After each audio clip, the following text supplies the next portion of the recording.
continuing with the Porsche. I did quite a bit of cleaning. It's more of just an assessment, as I like to refer to it as. Just clean out the interior, get all the piles of whatever he had going on in there out, and assess like the condition of the car, what it's gonna need. So far it looks like I am definitely doing like pretty much everything in here, which isn't a huge deal. I knew that going in. I'm pretty happy with it. I found some things in the car that I can use. There's a couple of the shift boots. One of them is brand new, so that's cool. It saves me a couple bucks. I'm gonna end up getting new visors. I mean, this stuff's all available, so get brand new visors. And now at this point, I'm in like the planning stage of the build where I need to decide which direction I'm gonna go with the car. Given that it's not anything crazy rare, super high dollar, might have a little fun with it instead of doing just like the traditional OEM plus, and redoing these seats. I haven't decided if I want to do like a simple reclinable Recaro, maybe some vintage ones. The steering wheel I dropped off to get reupholstered. Might do like a red stitch, some perforation or something, Alcantara, I don't know. The door cards, I haven't decided if I want to go back with like an OE looking door card, or they make an RS copy style that has like the red pull tab strap. But most of you guys that know me know that once I get going on the car, it goes quick. So right now I really need to decide if I want to do like some tasteful modifications, going back with everything, or just do like OEM plus and just put it all back. Kind of like a cost-friendly quick resto, just to get this thing, you know, driving around, go get ice cream in it. You know, I do want to drive this car. So definitely gonna get tires first thing. Just, it won't even roll on these things. They're so, you know, tore up and old. Do a little bit of fiberglass repair on this.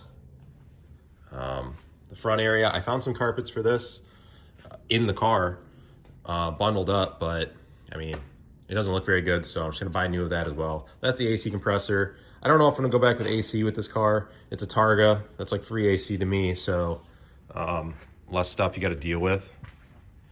I got it propped up with a piece of wood because of course that hood strut's tired, and I believe there's supposed to be one over there.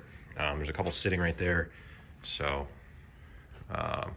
replace those. Those are cheap, and then the hood will be holding up on its own. The brakes, there's no pedal. He said I think he rebuilt one caliper or something, so I need to go through the brake system. Undecided if I want to actually pull those off and powder coat those, or just do like a quick paint. You know, there's also zinc coating options where I can get stuff re-zinc coated like I did on the Diablo. A friend of mine, Marino, is going to come over next week, and we're going to assess the motor. We don't want to try to crank this thing. I feel pretty confident that it'll crank with the battery on it, turn the key forward, but I don't know the condition of the motor, and I kind of want to put some ATF in the cylinders just to kind of lube everything up and make sure it's not, you know, a little rusted in there, or just has like moisture and corrosion and everything's just super dry, and I don't want to try to dry crank this thing and maybe hurt the cylinder walls. So yeah, we're gonna assess the motor. I kind of do want to drop the motor anyway, just to give it a refresh. I feel like it deserves it. I cleaned up a bunch. Like this back glass came up super clean. It took, I mean, I don't know, it probably took an hour just cleaning this back glass, just from, I don't know, some moisture and mold and residue, and there was some stuff on the top which would look like shop dust. But that cleaned up nice. I do need a windshield. I ended up vacuuming a ton out. Floor pans look pretty good. There's a couple spots I need to address, which is normal. I mean, it's above average really for one of these cars. Miscellaneous parts need replaced. This bumper pad, those are still available new. Kind of pricey in my opinion, but that one's tore up some, which is going to bother me. Let me see. I don't really know what to do about the back seats. I'll probably leave them. They don't look bad, really. Just clean them up. I do like the red look. The carpet used to be red, so I'm just going to go back with black carpet. And that's pretty much as far as I've gotten in the planning stages of the car. But I feel like I have a good idea of how I want to approach it. And it's important to do so in advance because you don't want to just start buying stuff and then regretting and then buying something else and then, change your mind halfway into ripping something out. And you want to make sure what you're ordering is readily available and you're not snagging the build and just holding up time, preventing you from getting this thing done because you ordered something that you really should have looked into to see how readily available it was. So how I like to keep most of my builds are not really short and sweet, but I like to assess them to where it doesn't make it so long of a restoration that it just sits here for a really long time. It doesn't get done. It's forgotten about. I've done that with 1 or 2 cars, and I really don't like that. So I try to just stick with it, get things done.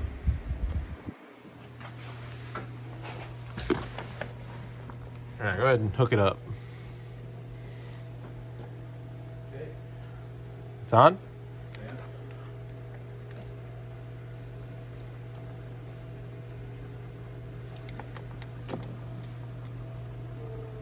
Any lights? Yeah.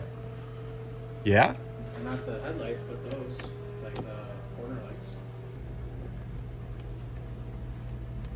Oh, the dimmer Turns works. the gauges off. No, headlights aren't working. Oh, they're on. Oh, yeah. Both or just one? Looks like one. Just one. Oh.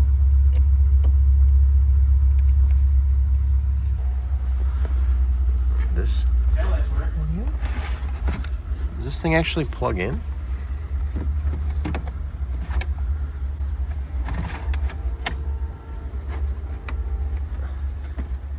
What is that?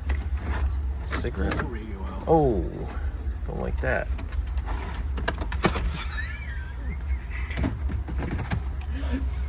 Is that fuel pump still going? No. I think Okay. it's- I smell fuel though. I'm sure it's leaking somewhere.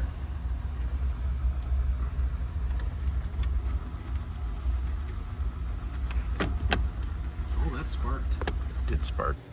So I got this door panel removed. Main reason being is the inner door latch didn't have a connecting bar, so you couldn't open the door from the inside.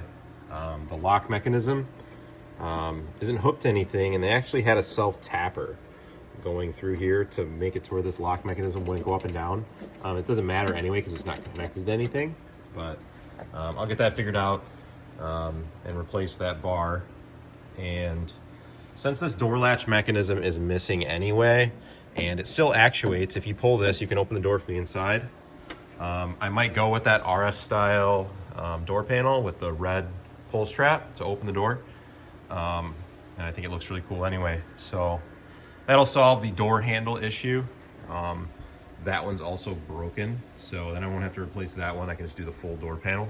These old door panels are hilarious. I see why they're pretty cheap to replace because there's nothing to them. You can make these out of like a cheap board from Home Depot and just lay some vinyl over it, and it'll be good to go. This is how the handle is, so that's why you couldn't open it.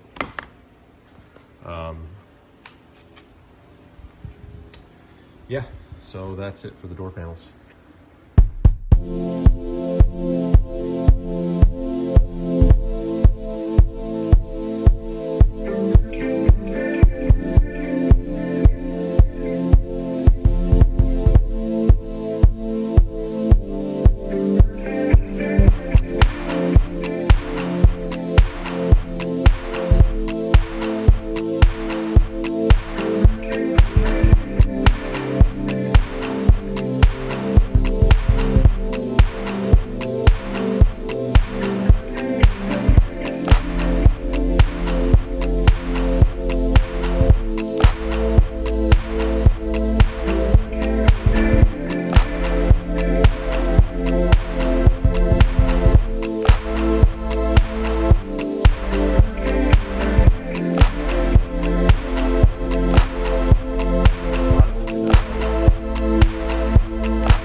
should run this. We should run this, dude. This will run. This is gonna be a runner. This comes with what, 190 horsepower in an ideal scenario. So I think we can order some parts and see some really good dyno results. So overall, the engine breakdown, the passenger side apart down to the pistons. The cylinders definitely took on water and moisture or whatever, and just caused some rust and stuff in there. But overall, the crank and the areas of the pistons past the rings look really good. So heads and cylinders are off, and the crank moves super freely. So we're gonna send this, and there's minimal play. Rods all feel great. Everything moves freely, really well. Looks clean inside. The main issue was just the cylinders themselves and the pistons. So gonna go with all new cylinders and pistons. Probably hot tank and clean all the heads, inspect them, make sure none of the valves are leaking, and get this thing back together and running.